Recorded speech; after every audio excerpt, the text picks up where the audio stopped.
After flying about wildly for some time, with a speed approaching the limits of what a human eye could follow, Lucifer flew at Kanon's heart. She could tell that it was Kanon's blood by the sweet taste of it, but she quickly noticed one thing. She hadn't pierced his heart. Huh? This is why humans are frightening. Would you like some black tea? I am fine for now. This is so amusing I don't even need any. Kanon-kun. Oh? You were arrogant again. I told you that you wouldn't be able to defeat me. The floor was stained with dripping blood. It really was Kanon's blood, but it wasn't flowing out of his chest. Kanon had sacrificed his own left hand to protect his heart. Oh? Lucifer was arrogant. Even though she'd been given enough time to realize that this was an opponent capable of cornering her, in her pride she had believed him to be worthless. She had gotten careless, so just as she had announced, she had aimed for his chest, trying to pierce his heart. Because she was arrogant, she hadn't even thought of aiming for somewhere other than the place she had announced. No, maybe she had thought about it a little. However, her pride would not allow her to aim for a different spot. After all, she was Lucifer of pride. Kanon, withstanding the pain, grasped the demon stake, sticking deep into his left hand, strongly with his right hand, and pulled it out. When she heard the sound of breaking bones and even more blood dripping down, Shannon looked away reflexively. There was an air hole in the back of the pierced hand so big you could clearly see through to the other side. Kanon's face was filled with pain, but right now, he had won without a doubt. The demon's stake he was gripping with his right hand turned back into Lucifer again, so that Kanon was now gripping exactly where her neck was. That's my victory, Beatrice. Kanon didn't hold back at all, with the hand gripping Lucifer's throat. She had challenged him again after their fight had already been decided. Kanon had no obligation to be considerate. But even so, Kanon released the witch's furniture. Was it his naive humanism, his pity for another furniture, or a final bit of respect to the witch? In any case, when she was released, Lucifer fell face down on the ground, retching and moaning over the pain in her throat. Spectacular, Kanon. Your great efforts have proven the correctness of some of Kinz's research. Renov was clapping his hands. To Kanon, who had won at great cost and had a wound on his left hand that wouldn't close, Renov's applause only felt like mockery. All possibilities dwell within the human heart, was it? My, this is why humans are frightening. Well done, Kanon. You were victorious. Spectacular. Are you okay, Kanon-kun? Shannon ran up to him and wrapped a handkerchief around his left hand, which was still spraying blood. That was incredible, Kanon. Truly incredible. Even I was hoping at least a little for an upset. That you didn't let me down makes you truly splendid furniture. I think better of you now. I honestly think better of you. You haven't forgotten our promise, right, Beatrice? Indeed. Of course I haven't forgotten. Witches and demons may be inhumane.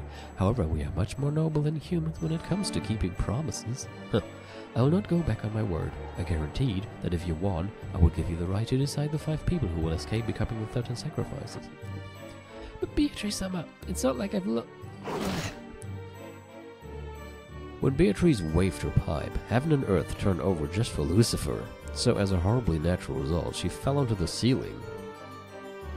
The ceiling doesn't seem that high to people standing on the floor, however people who fall on it upside down and head first usually don't agree. Milady, isn't that a little much? Perhaps you are right.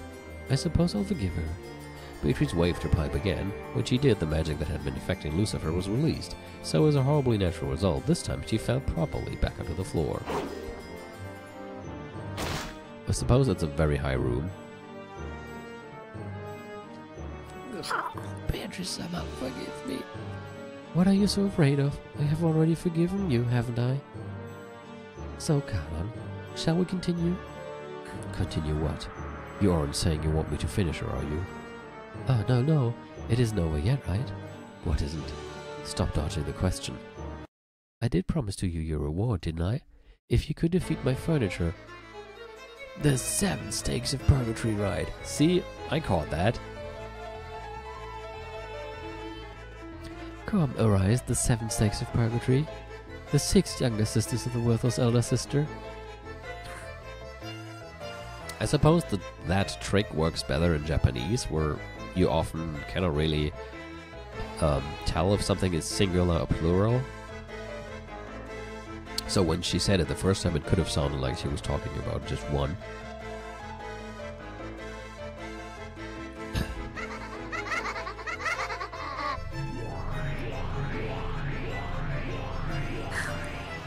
The air split with shrill laughter, and as a golden splash scattered about, the remaining 6 sisters of Purgatory showed themselves. All the 7 sisters of Purgatory were here, after Kanon was able to defeat one only by sacrificing his left arm. Well, in that case, you should say all the 6 remaining sisters. Although then again, I guess the 7th one is still there, just lying on the ground moaning. By now, Kanon regretted his thoughtlessness in accepting the witch's challenge. He had been foolish to assume that a game against a witch would be on an even footing. Like a rainbow. We had a rainbow here earlier. Lame, Oni-sama, why are you crawling on the floor? You people. I told you Oni-sama's useless. Even though she acts like she's so great, just because she's the oldest, that's only on the outside. Yeah, seriously, Lucifer Oni-sama, your disgraceful behavior will damage the reputation of us all. Know your shame, you novice. Kanon-kun, that was totally awesome. But don't get cocky, okay? Lucifer Oni-sama brags all the time, but she's no big deal compared to the rest of us sisters. That's why I'm always saying Lucifer Oni shouldn't do anything. Just let her keep bragging all the time.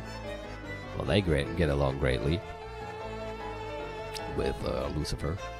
After all, those with talent can handle all the tough jobs. What are you gonna do, Oni-sama? Out of respect for your pride, we were planning to stay out of your way in the hopes that you'd challenge him again in that bed-up body of yours. But Kanon-kun sure is strong, right? Right now, no matter how much you struggle, there's no way you could win, right?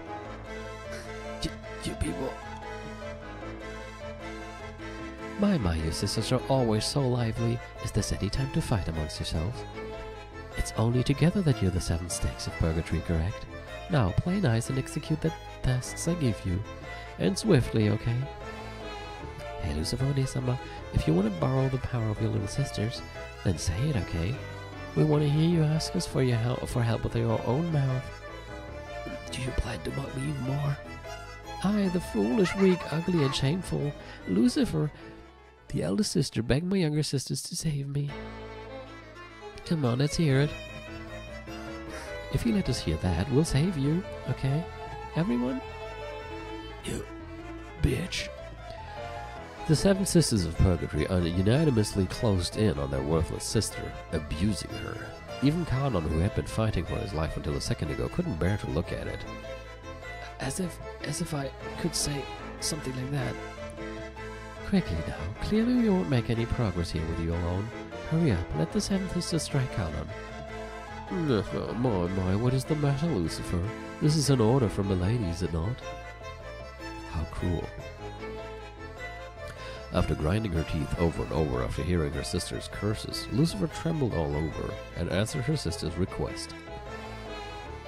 I, the foolish, weak, ugly, and shameful Lucifer, the eldest sister, beg.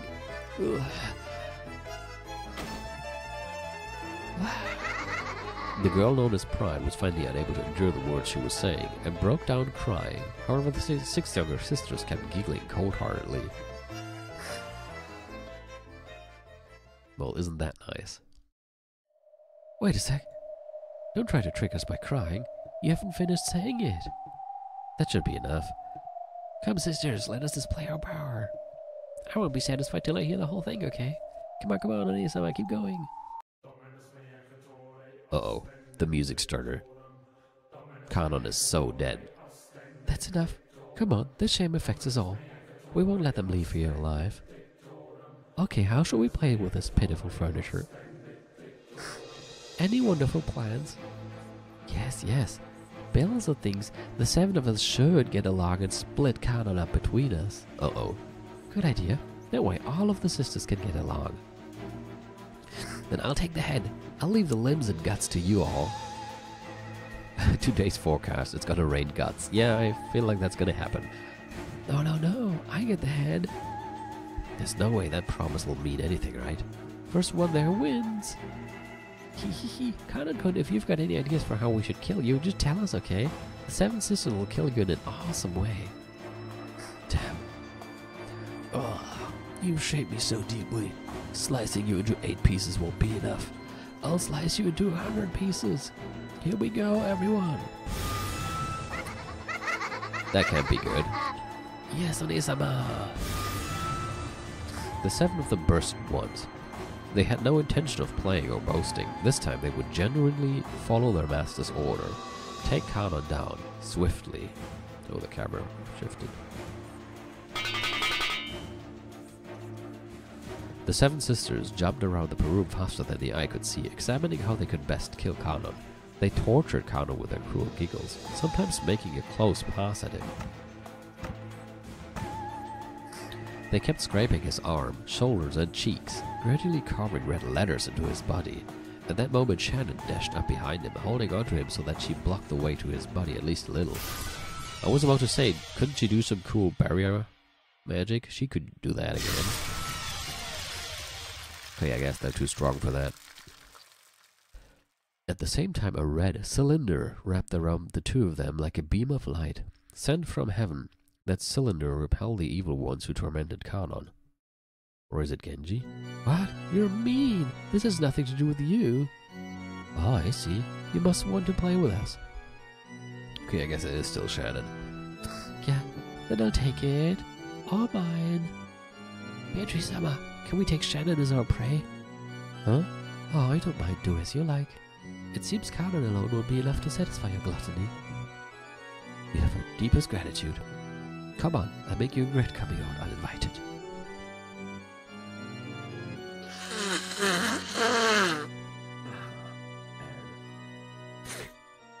Oh man. I'll turn you into scraps of meat so unrecognizable you won't be able to tell which is which. Mix you and mince you into hamburgers. Idiot, breaking that barrier should come first, right? Don't let your gluttony get in the way of your job. Yes, Oni-sama.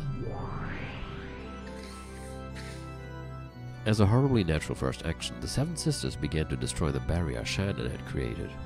Shannon's barrier certainly was strong. It was powerful enough to impress even Beatrice. With its strength, frail furniture would turn to dust just by touching it, and it was firm like a tree with deep roots. But no matter how big a tree gets, it will eventually surrender to a saw or an axe. For the 7 sisters, chopping down Shannon's barrier would be annoying, but not impossible.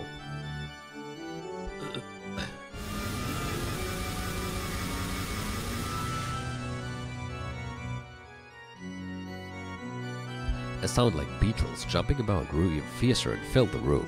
The red barrier began to be cut up and eroded away as though with an axe, a saw, no, a chainsaw by now.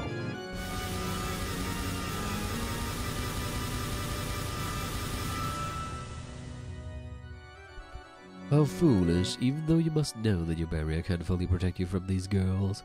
Why? Because I couldn't overlook it.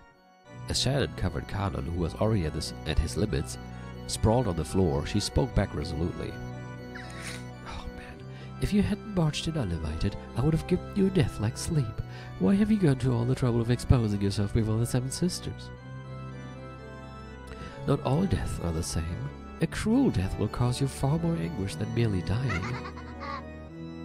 Go ahead, do as you like, just as you always do what you want. I did what I wanted. Oh. At any rate, you're not quite amusing in the present moment. Romance is most interesting when you're wondering whether it will succeed or not. Once it does succeed, a woman is like salmon who has finished laying its eggs. I have already tired of you. Thank you. No words from a witch would make me happier. Then at least in the end, let me see you die in a truly entertaining manner. 7 sisters, can you hear me? Kill Shannon in a way that shows me the limits of brutality. No, please. Shannon. My apologies that the webcam is still kind of... well, whatever. Should be fine like this. My apologies. In the end, I wasn't able to reach your level, Genji-sama. Yeah, Genji-sama is just too awesome. You're an idiot, Nason. If you just let me be, then you might not have had to meet a horrible end. No, it's fine. I received a ring from George-sama and lived as a woman. I have protected you and lived as a sister. With this, my life is complete, with no regrets. I just wish I wouldn't have to read these touching texts with such a duck voice. With my fucking nose, I'm sorry again, but nothing I can do. You're pissing me off. That philosophical take really is irritating. Like I said, you're furniture. You don't even smell like a human. Look at me. I am a human. Don't spout out philosophical crap like you're more complete than I am. You're furniture. How ugly. Are those regrets what you truly are? They are regrets. This is called living. Doesn't sound so bad? Okay, it sounds horrible to me, but whatever. Still better than not having a stream at all. What's this about not minding if you die just because you were given a ring? Oh, I can't understand it. It's incomprehensible, disappointing, outrageous, stunning, and it's all useless. What, have you become battler now? Milady, perhaps you're acting a tad undignified. Shut up, furniture. Shannon, do you think I'll let you die so easily? Now's the time to bite your tongue. How pitiful. If you can see yourself reflected in my eyes, then shudder at your own ugliness. Oh, shit. Fear not. Once I've crushed you up, you'll be much more ugly even while you still live. At that time, Genji softly entered the red barrier. Oh. Perhaps that barrier didn't block those without ill intent.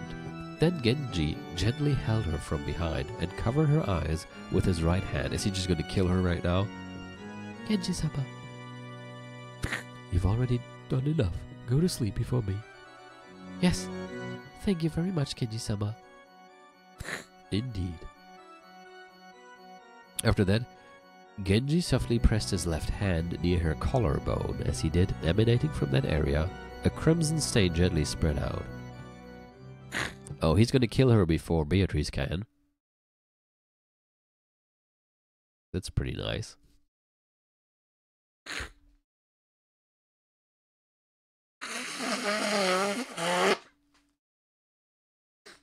He should quickly do the same to Kanon and then to himself. Then again, isn't Beatrice capable of just reviving them again? We'll see. When Genji removed his hand, bright red, fresh blood oozed out of there. It only happened for the first instant, and it was shaped like a crimson rose.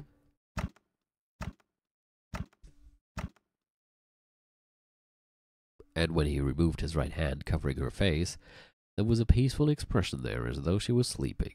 Then she fell softly, silently, and slept.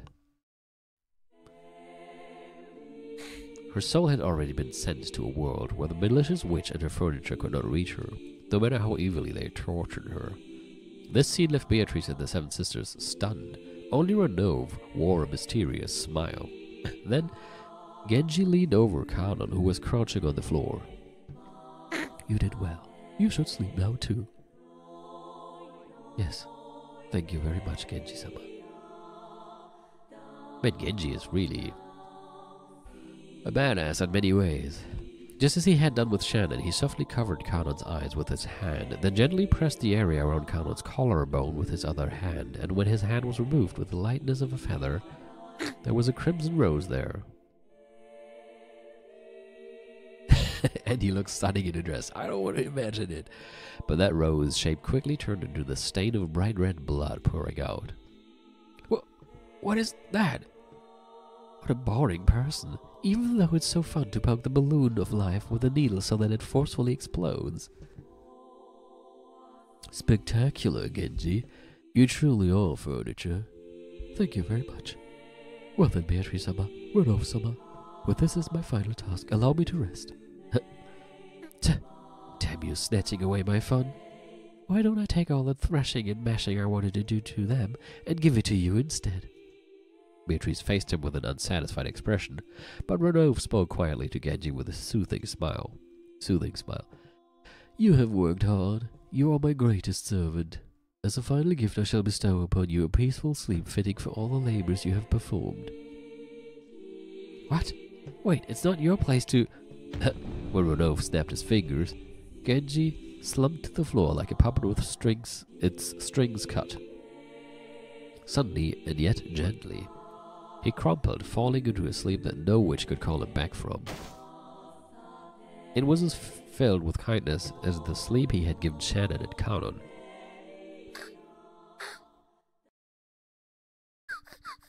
I can make sounds. I have a nose flute. What was that, Renove? What a boring anticlimax. Are you not a mighty great wish, milady? What happened here is hardly worthy of your concern. It isn't like you to let the provocation of someone like Shannon get to you. Huh. What was it that had Beatrice so irritated? Was she still unable to remove the thorn of Shannon's words? Renove laughed lightly as though lamenting the complexity of humanity in a woman's heart and ordered the seven sisters to go. After all, there were still 2 sacrifices left for the first twilight. Oh, who is it going to be, though? I mean, I guess those 2. They were talking about the fact that there were 5 remaining servants after Kinzo. After having killed Kinzo, 5 more sacrifices were needed, and there were 5 servants left. So I suppose it's gonna be Goda and Kumasawa.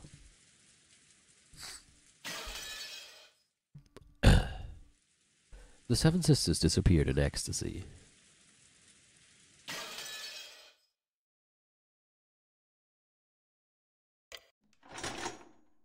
Well, that wasn't long.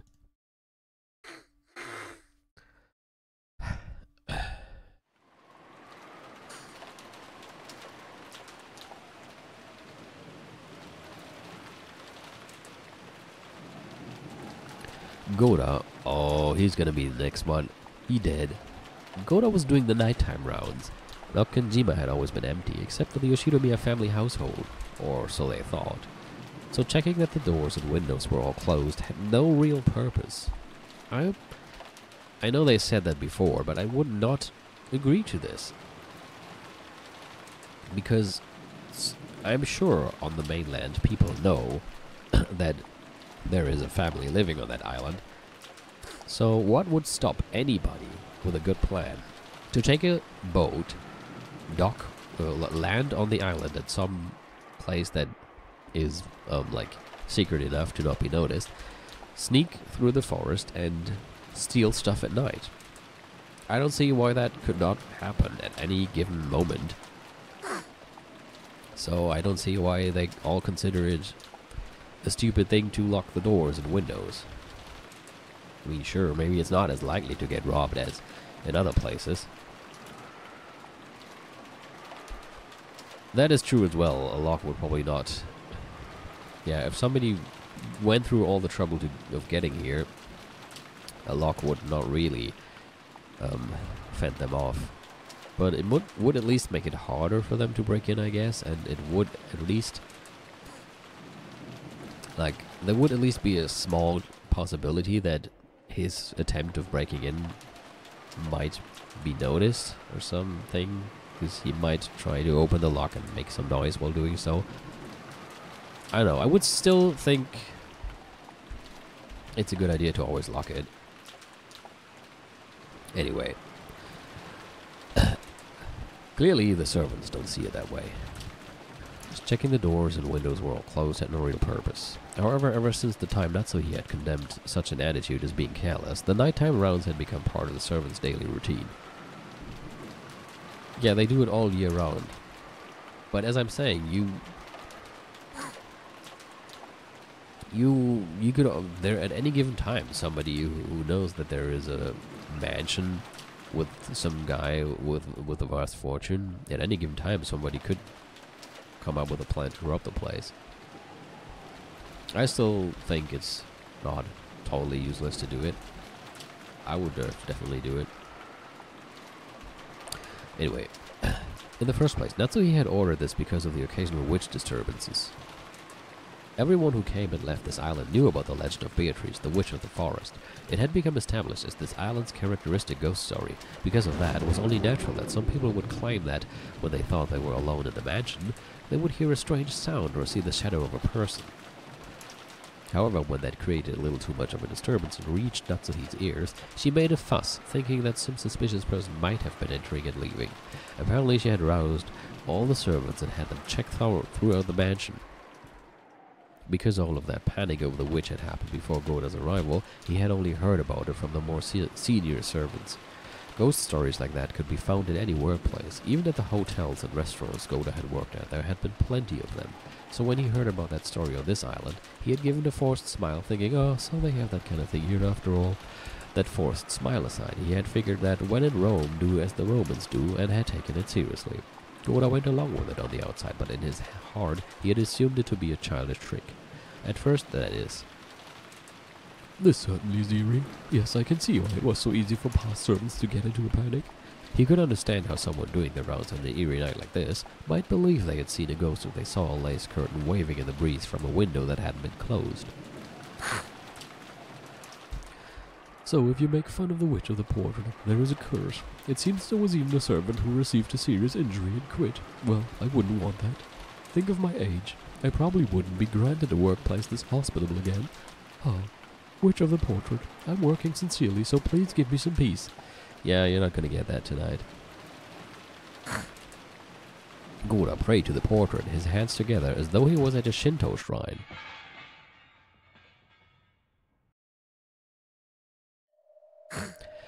At that time, he thought he had heard a sound. The kitchen?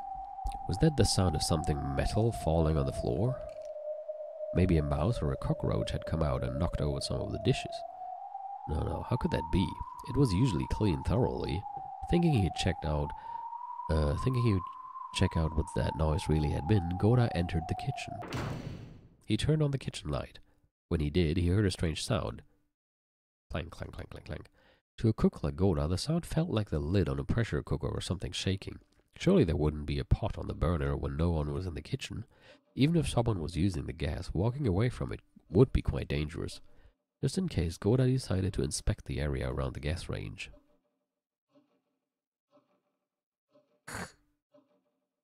What is this? When he did, in the corner with the gas range, the pressure cooker really had been set out, just as he'd thought, but the flame wasn't on, and yet the lid was clanking. Uh-oh, is the steak in there?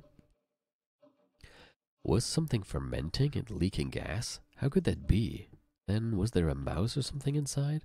How could there be? Ridiculous. When people were watching, Goda acted as though he had a bold personality fitting for his build, but he actually had an unexpectedly timid side to him. He was frightened that there might be something inside, and he couldn't bring himself to check it carelessly.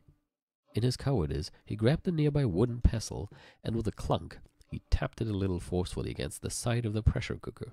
When he did, the clanking sound suddenly stopped. Oh, that's never a good sign. He should have been relieved that it had stopped, but the fact that it had stopped when he hit it was even more eerie, and made him even more suspicious about what was inside. Exactly, if there's something living inside, like that definitely makes you think there's something alive inside that reacted to the hit.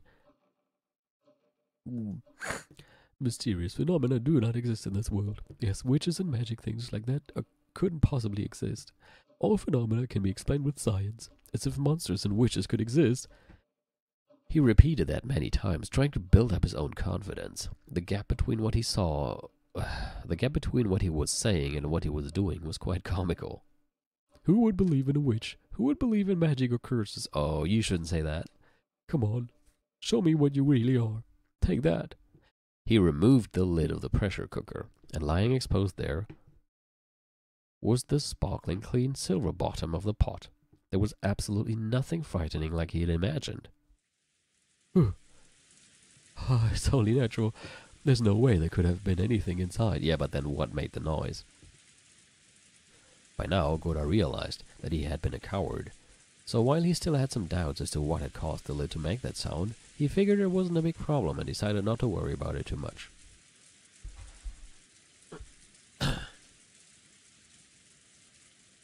Then he took the lid he had grabbed and softly set it back down where it had been. It's fine. It won't make a sound. Of course it won't. As if witches or magic could exist. Clank. Clank, clank, clank, clank. Huh? Yeah, that is definitely creepy.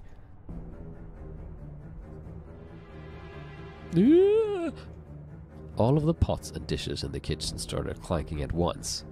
It grew even stronger, so that finally the lid to one of the pots fell off, and from inside that pot, a slender white arm reached out. Lids fell off the other pots one after another. That is, I really like the picture that creates in my mind. That is very creepy. And another, and another. Oh, hey Justin, yeah, I'm streaming. Some terrible shit is probably about to go down, which you probably are not going to understand at all because we're already very far into the game, but if you want to watch a bit, feel free to. As if witches could exist, as if I believe it. When the number of arms grew to 7, oh, it's the 7 stakes, a loud shrill laughter split the air. What a letdown. Too bad that someone who can make such delicious food is such a lightweight. If you don't want him, I'll take him. He's all mine. Wait, I said no. I'll take him.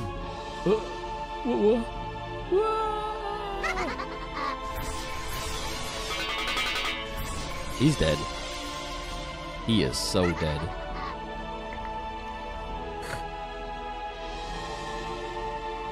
Come on, let's search. There's only one more. Yeah, I suppose we're gonna find the bodies tomorrow. Today we'll just see how they get murdered. That old hag, where is she? She isn't in the mansion. What about the guest house? First one wins, right? Come on, search, find her. Don't be noticed by the relatives in the dining hall, right? And don't get noticed by the kids in the guest house, right? Search in silence, kill in silence. Oh, okay. No problem. That's cool you were here for a few seconds.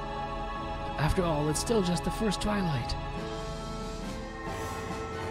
She isn't in the guest house, but she wasn't in the mansion either, right? Where the hell is she? Hey, I found her. She's in the rose garden. Why is she standing around there without an umbrella? She's already given up. All mine. You blockheads can't just sit there and watch. I told you no, this one's mine. Come on, if we take any longer, we'll be scolded by Beatrice Summer.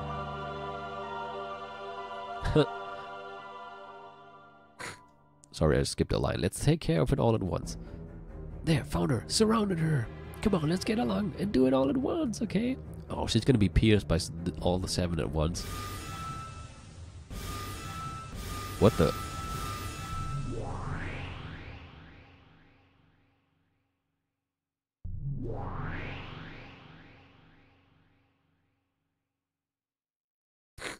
Huh? What? What is this? Okay, I am surprised. Definitely. Ho ho ho ho. What naughty girls. You wouldn't happen to be friends of that child, would you? Just what is this old hag? There's gotta be some mistake. One more time.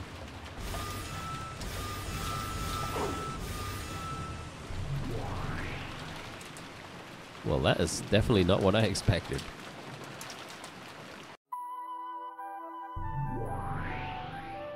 Why can't you defend against us? Move aside. One more time. No matter how often you try, it won't work.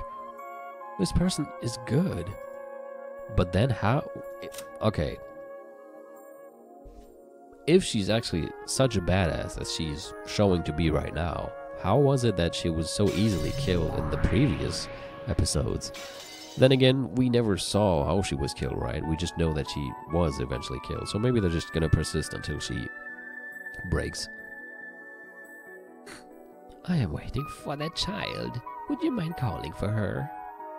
Do you really expect us to run errands for you like that? I think as a matter of fact, she does. There's no need. Beatrice Summer. In the second episode, we were there. Wait, how did she... Shit. She was, Right, her throat was slit, now that you mention it.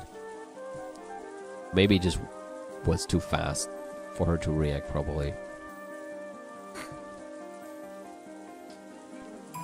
Okay, After all, even I have manifested by now. I was certain that you had awakened. Okay, awakened? Renov, it's been a long time. Yes, truly a long time. This person's talking to Renov-sama without using Sama. Oh, what the hell? And it's been a long time since I've seen you too, Beatrice. Maybe she's the first Beatrice? I mean, she has grey hair, and the first one has grey hair as well. Or nah, she had rather purple hair. And of course she's gonna have grey hair because she's old. She's not even using Sama for Beatrice-sama. Enough. Don't you know who this is? The name Beatrice itself was her. Oh, I was right. Is hers. I only inherited it from her. What the hell?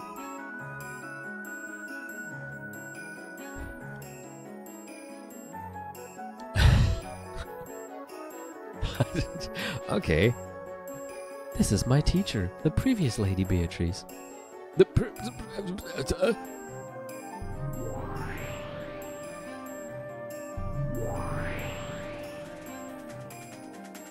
Gold butterflies appeared in ones and twos from the Garden of Roses and began to gather around Kumasawa. Then, after she was wrapped in a golden sparkle, she burst and disappeared, and Kumasawa's form was no longer there.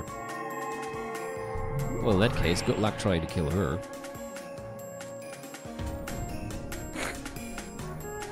I guess now we can go back to the theory of shipping Batla with Kumasawa. I think it's just become a bit more acceptable. Instead, there was another golden witch, the one who once taught the path of an endless witch to Beatrice, and the only person Beatrice ever called teacher. Her hair was long, beautiful, and vividly youthful, and her figure in an elegant dress could possibly have been mistaken for an old lady. No, this looked like a completely different person from Kumasawa. Well, well, teacher, I never even dreamed that we would meet each other again. Yes, neither did I. I certainly never dreamed that my sleep would be disturbed. Such a troublesome time for you to awaken. If you'd remained asleep as usual, the first twilight could have ended without much trouble. Or perhaps I should be glad you're here. I was just getting a tad bored. As usual, it seems you're toying with sinless people in a vulgar game. I believe I taught you several times that the power of the endless witch mustn't be used to cause people trouble. Don't say that, teacher. Isn't boredom our natural enemy? This is just a little spice to escape from that. The more the corrosion advances, the stronger my power becomes, and the easier it becomes to summon my minions. But who would have thought it would release the seal on you, teacher, at the same time? It's precisely because I predicted such a thing would happen that I slept so very close to where you were, though I prayed in my sleep that I would not be woken again. Being reunited with you like this is a very sad thing for me. You're as cunning as always, teacher. Renov, have that young furniture step back. Furniture only serves its master. The master is responsible for all of her crimes. Certainly, Madame Beatrice.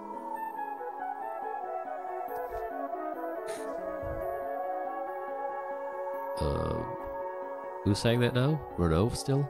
I've already passed that name on to this child. Come now, step back, furniture girls. I may give warnings as a second time if you did not listen to the first. However, do not expect to receive a third.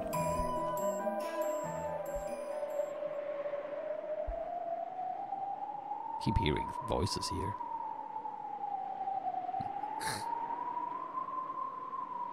Step back, Seven Sisters of Purgatory.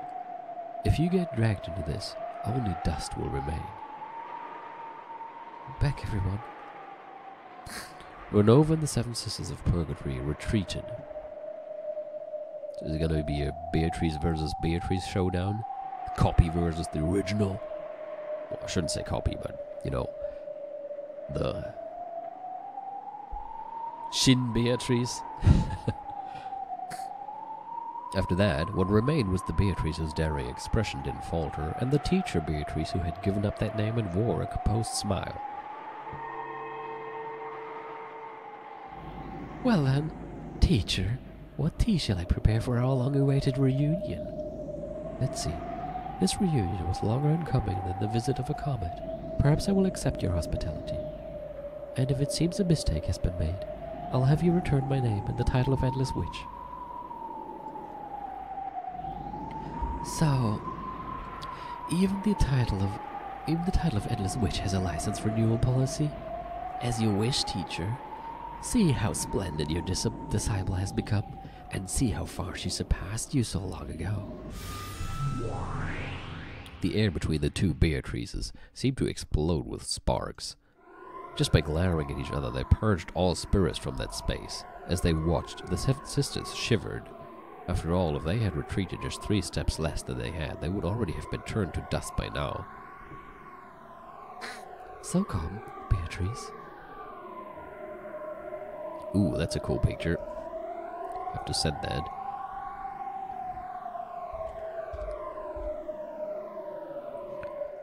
Okay. Hold on. Okay, back. So come, Beatrice, surrendering my name to you is the only regret I have in life. I will now correct that error by my own hands. You've got it wrong, teacher. My only error was becoming your disciple in the hopes of gaining such a puny level of power, get it? What are you calling magic? What are you calling the Endless Witch? All you've got is a power that can be gained just by noticing, right? And you act as though that's so great and impressive. Your turn is long over, teacher.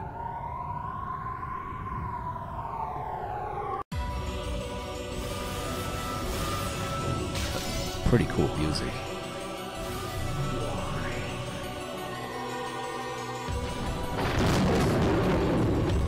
Oh.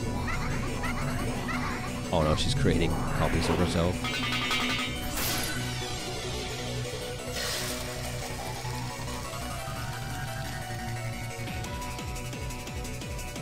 It's funny how even though the game barely shows anything, I can totally picture an epic fight in my head right now. I don't have a clue what's going on anymore. What in the world is happening right in front of my eyes? You poor thing. It seems my disciple is causing you trouble. What the now she's here as well? What the? I apologize. Who the? Why did old Kumasawa turn into a nature like this? I mean, seriously, who the fuck are you? I don't get it. What kind of special effects are these? My head feels like it's going to explode. I am the witch teacher of that child. My old name was Beatrice. When that child succeeded me, I gave up that name, so I have no name of my own. Like you've already said, your disciple's been a real pain to me. Please take responsibility and do something. No, wait. I don't believe in stuff like this. As if witches and magic could exist. Has she already been added to this? No. I won't accept this messed up battle. Damn it, what should I believe?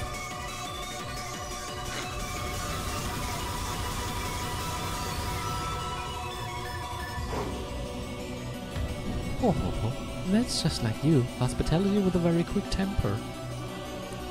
I'd expect nothing less from you, teacher. It seems that this is so trivial to you, you don't even feel like opening your eyes. But I doubt you'll be able to win unless you're prepared to wreck this whole island, see? Come, arise, shoulder war towers. What the hell is that?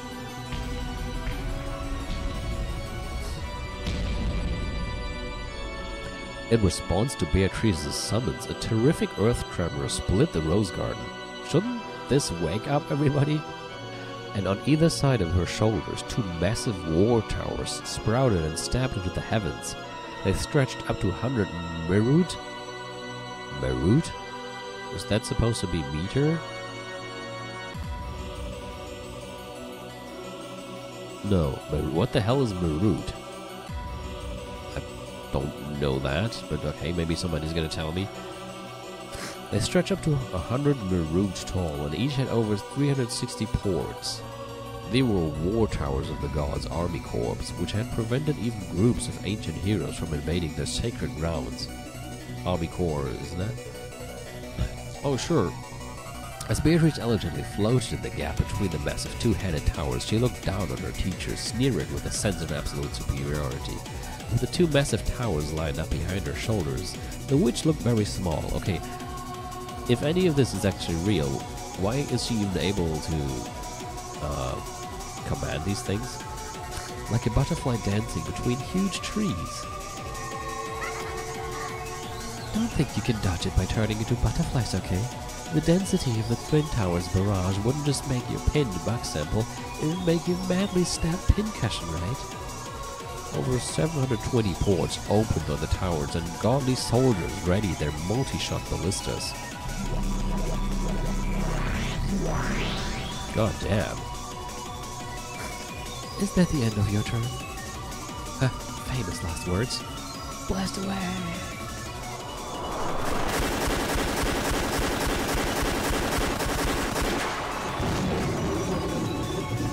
The ballista shots that numbered over 1,000 were all fired at once, drawing a beautiful geometric curtain of death. The bluish sound as the bowstrings were played was probably even deeper than that of a reaper swinging its sickle. Come arise, fallen tower. What, she has a tower as well?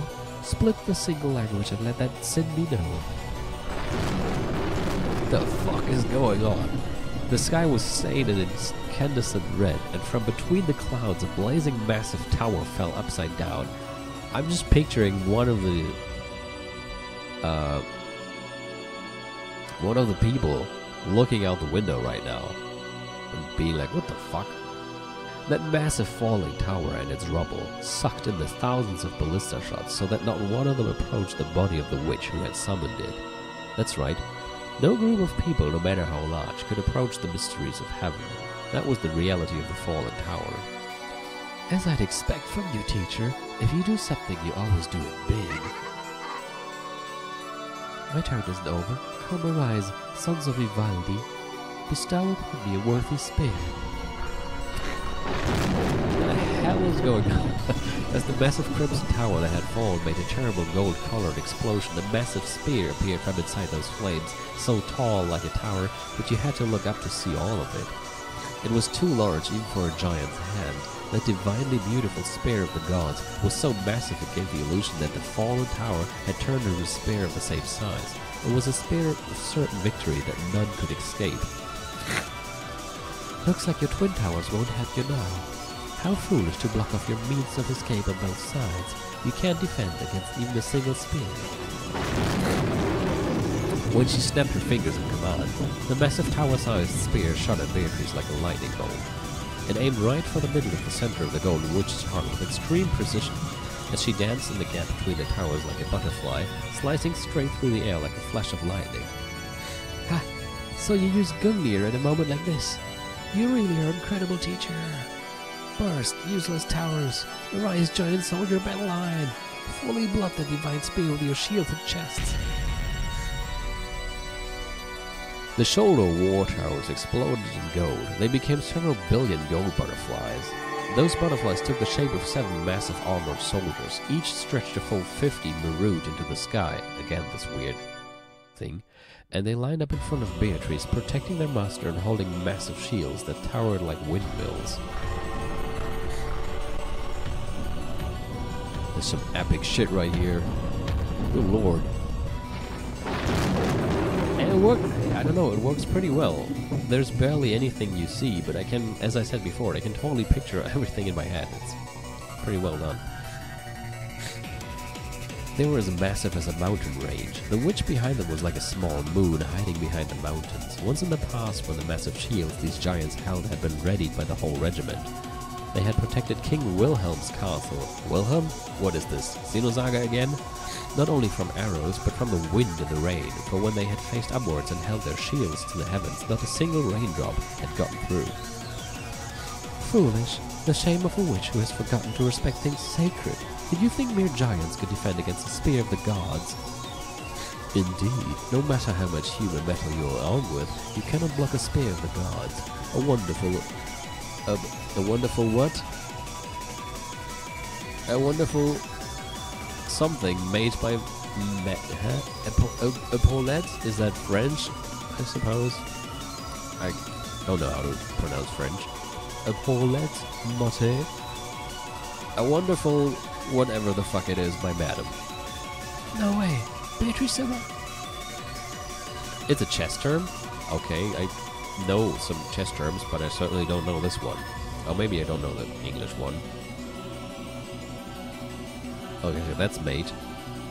Epaulette mate. Maybe that's a name. So like the guy called Epaulette developed this checkmate move or mate move. Of course I haven't forgotten, teacher. Come arise, disciples of Hephaestus. Forgive me if I'm not pronouncing all these mythical or biblical or mythological or whatever names correctly. I have no idea.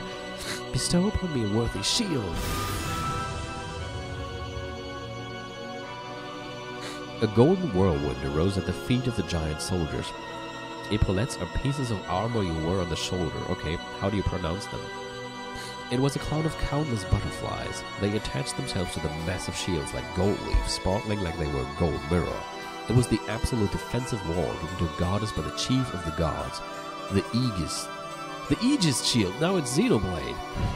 With the holy spear, which left a dignified tail behind it like a comet, crashed into the mountain range of that gold shield. There was a terrible thunderous roar. It was the creaking of the pillars that held up the heavens. The divine spear spun around and around and was sent flying in the direction of the setting sun. If it's gonna crash into the moon now, then I'm gonna think of Evangelion next. Impossible. You don't need to stream watching me is more fun, but you're just getting some bizarre scene right now that you probably don't even understand. I mean, I don't even understand it. I have no idea what the fuck is going on anymore. No, that is not correct. The divine spear avoided her. It is the law of the gods that an absolute spear and an absolute shield must never fight one another. Oh, is it? Why the fuck is that the law? If I was a god and I had an absolute spear and an absolute shield, I would be fucking interested to see how it plays out if they fight each other. I would not say that I mustn't do that. Although in the end it means the same thing as defending against it. That's true.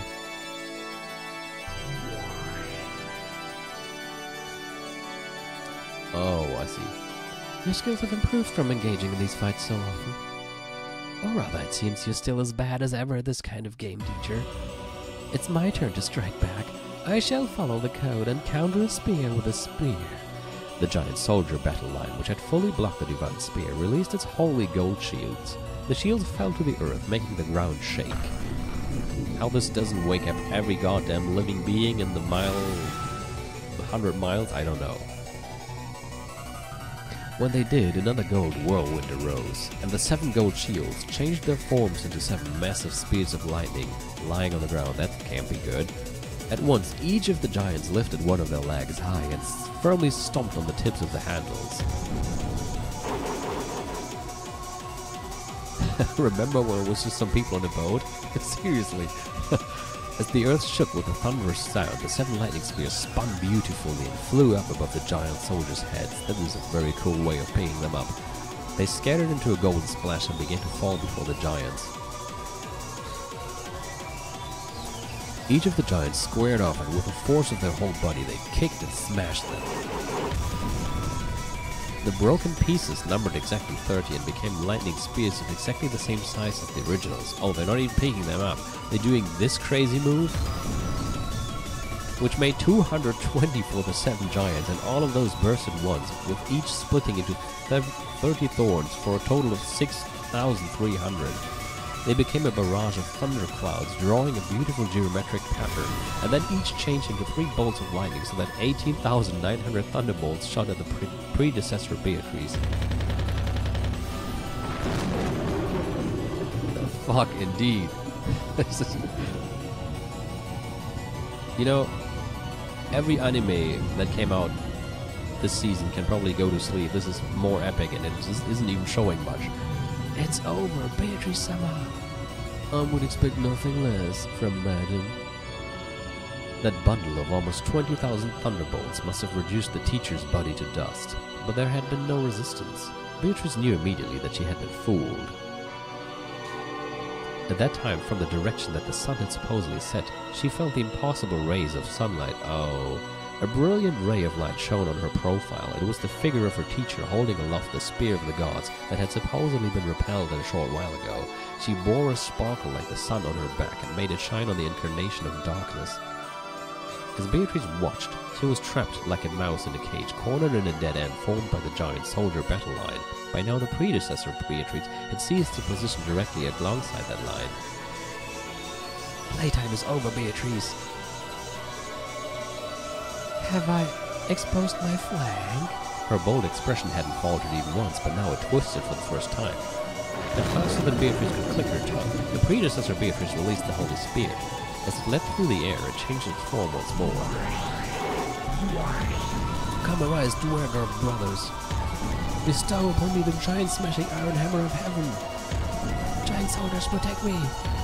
What are you doing, you blockheads? By now it was no longer a spear, but the whirlwind of a massive hammer that raised a sound like a windstorm as it flew through the air. It was the legendary hammer that had shaken even the king of the frost giants, so the giant soldiers couldn't escape from that fear. So regardless of how strongly their master ordered them, they couldn't get in the path of that hammer. Back rank, mate. Rest in peace. Damn it! Jigsaw. Before the whirlwind of that massive chunk of metal, Beatrice was nothing more than a mere speck. The instant the whirlwind started to suck Beatrice in, she appeared to change into a massive war tower. The iron hammer smashed the war tower, scattering tremendous amounts of rubble, but it did not reach she who had escaped behind it. Furthermore, when the smoke started to settle, the war tower had sucked in the massive iron hammer without crumbling and blocked the way. Even the giant smashing iron hammer couldn't break through the final tower protecting the witch. However, this war tower was actually the witch's last trump card. It was a war tower for dodging that could only save her from danger once. But this tower was impregnable. No weapon could break through it. At that time, the moon disappeared. Music is kick-ass. As Beatrice hid in the shadows of the giant soldier battle line in the war tower, she looked up at the sky. When she did, inside the moon was the figure of a massive horse ridden by the god of war and death. The predecessor Beatrice rode the horse with him. His cloak had blocked the moon and swallowed it in an eerie shadow, and the spear of the gods was in his hand once more. Didn't it say something like this was difficulty equal for everybody? If this was supposed to give me equal chance of believing in Beatrice and not believing in magic, that is not equal, I think. There's so much crazy stuff going on, how can you not believe in magic after all this? And the spear of the gods was in his hand once more. In other words, it was a godly knight who had jumped over the ramparts formed by the giant soldiers in the war tower, attacking from the heavens. Well, smothered, mate. You got me. Smothered me. It was fun, Beatrice. The struggle to the death between the two witches with the same name was over.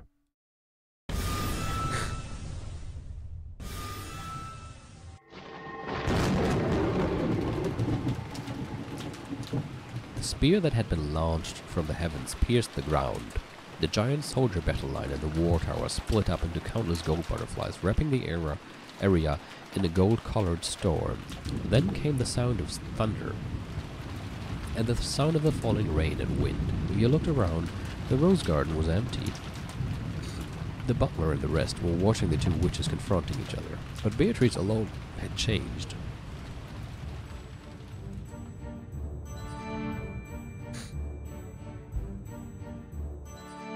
She had been pierced straight through by the spear, from the base of her neck and her right shoulder to her left buttocks, unable to even reach the ground with her feet, horribly exposed like a pitiful pinned butterfly tormented by the wind and rain. What the hell? How is this going to continue now, if they actually kill her? Or defeat her? Beatrice Summer. As expected, a truly fearsome person. That settles it, Beatrice. Ouch.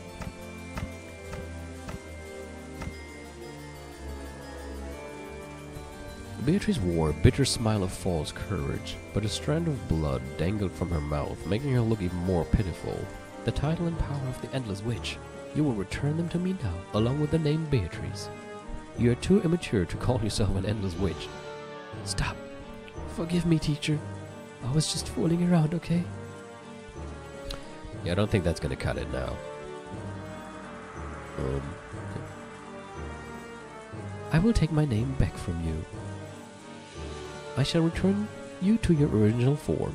Perhaps you should relinquish this power which is beyond you and live a life suitable for yourself. Come, try to remember. What form did you have? The hell is going on? The predecessor Beatrice began to recite the words of power. When she did, small gold butterflies gathered near the skewered Beatrice and began to swarm about her.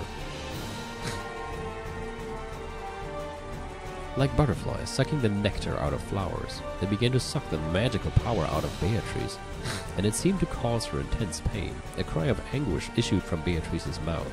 She no longer had any power to resist it. Come, try closing your eyes. Try to remember. What form did you have? Come, Beatrice, repeat it with me. Let us sing a song together. Then it will be over soon. Let us end your pain as fast as possible. You're right. How long has it been since... Oh, sorry. I've sung with you, teacher. Come together now. Come, try to remember. What form did you have? Come, try to remember. What form did you have? When the two of them began to recite the same song, more and more gold butterflies danced around, swarming around Beatrice. It will be all right, milady. You will lose your place as my disciple, but that will not change the fact that you are the lady I serve. After that, I shall read a book for you again. I shall bake you apple pies once more, just like it was long ago. Come, try to remember. Yes, try to remember. Are you finally starting to remember? Hey, teacher, did you remember that thing behind you? What is this? When the predecessor Beatrice looked behind her, there was an eerie hedgehog curled up there. No, it was herself? The hell? There was another predecessor Beatrice whose whole body had been packed with ballista shots, lying there like a pincushion doll. Come, try to remember. What form did you have? Or maybe that's not right. Come, try to remember. How were you killed? The predecessor Beatrice was stunned. Her form gradually began to fade away. The hell? This is... When did you... At the beginning, I did not summon a pair of shoulder towers. There were 4 towers. Teacher, you carelessly stepped across the 7th rank rook boundary of death, created by the 2 hidden towers, which were lurking in the distance on either side of you. It was bad manners of me to say check this late. I simply must apologize. The battle had been decided at the very beginning. Nani? It had been over since the time the predecessor had leaned forward, readying her holy spear to attack Beatrice, who had been wedged between her shoulder towers. The hidden towers lurking on either side had bathed her in a windstorm of ballista shots from 720 ports on both sides, pinning and killing her. However, Beatrice hadn't wanted it to be resolved like that. She had wanted to let her teacher take her next move, and had continued acting as though the game was still on. She had immediately revived her with the endless power, and had made her continue the game as though nothing had happened. Then the predecessor slowly remembered that she had already been killed, and began to vanish completely. When she did, the spear that had pierced Beatrice also vanished. So when she was talking the whole "remember what form you had" song, she was actually kind of using it on herself, I guess. Without knowing. Beatrice finally landed on the ground. There wasn't even a trace of a scar. It was fun, teacher. If you want to play again, I'll revive you anytime. And once we've had some fun, I'll make you remember that you're a corpse again. See, I did everything you told me to, right? Didn't you tell me to always put my toys back in their boxes when I'm done playing with them? Was it an easy victory? You fool, it was a tough one. If I hadn't tricked her with the 4 towers, I would have been the one dead, as I'd expect from teacher. But now I can stand proud. Now I have completely surpassed teacher. Run over, clean up teacher's remains a bit. I haven't lost my respect for her that much. Certainly, tonight's first twilight became a little too riotous. A little cleanup will be necessary. I shall see to it immediately. Goats, it is time to clean up. When Renault snapped his fingers, blazing, sparkling eyes began to blink open in the shadows and darkness, becoming goat-headed attendants that appeared one after another. One by one, they wordlessly stood at attention in a line behind Renault's back. This time, what shall be done about the 6 corpses? Another closed room pattern? I'm in no mood to think now. I will leave it to you, Renault. No, please, not another closed room. An extraordinary closed room to torment Battler, if you would. Oh, of course. One-trick pony. Christian was right. Certainly. Then it shall be extraordinary. Okay, where's Battler? Battler, did you see my big moment? Damn it. After being shown that screwed up magical storm, what can I deny? Forget just witches existing. After being shown that tremendous flashy fantasy, what can I deny now? But maybe that was the point of it. Like, however she pulled it off, the whole point of it was that it was so spectacular that it was supposed to convince him and break his spirit.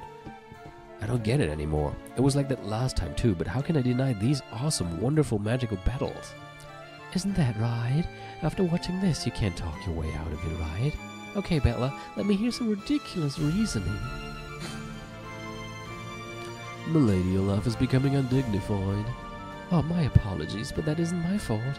After all, if Battler tightly closes his eyes, grinds his teeth, and shows me that ever so bitter expression, it just automatically slips out of my mouth, you see. So, Battler Summer, why don't you return to the table without losing heart? Oh, let's run over again. Milady's expecting your counterattack, you see. Quit messing with me. How the hell can I make a counter-argument? In the first place, everything was already screwed up when that tower sprouted out of the earth. Just in case you're wondering, Justin, Battler is trying to argue that everything the witch is doing is not actually magic. And he's trying to explain everything with humans and science. But I have no idea how the fuck you would explain what just happened. Should I say that under the ground in Rokajima there's a secret laboratory for building super alloy combining robots or something, and that pushing a button can make these strange towers sprout up? Right, and then those huge giants must be the robots? Or maybe an evil secret association's mecha monsters? I don't get it. Don't talk to me. Ah. Look, don't cry, okay?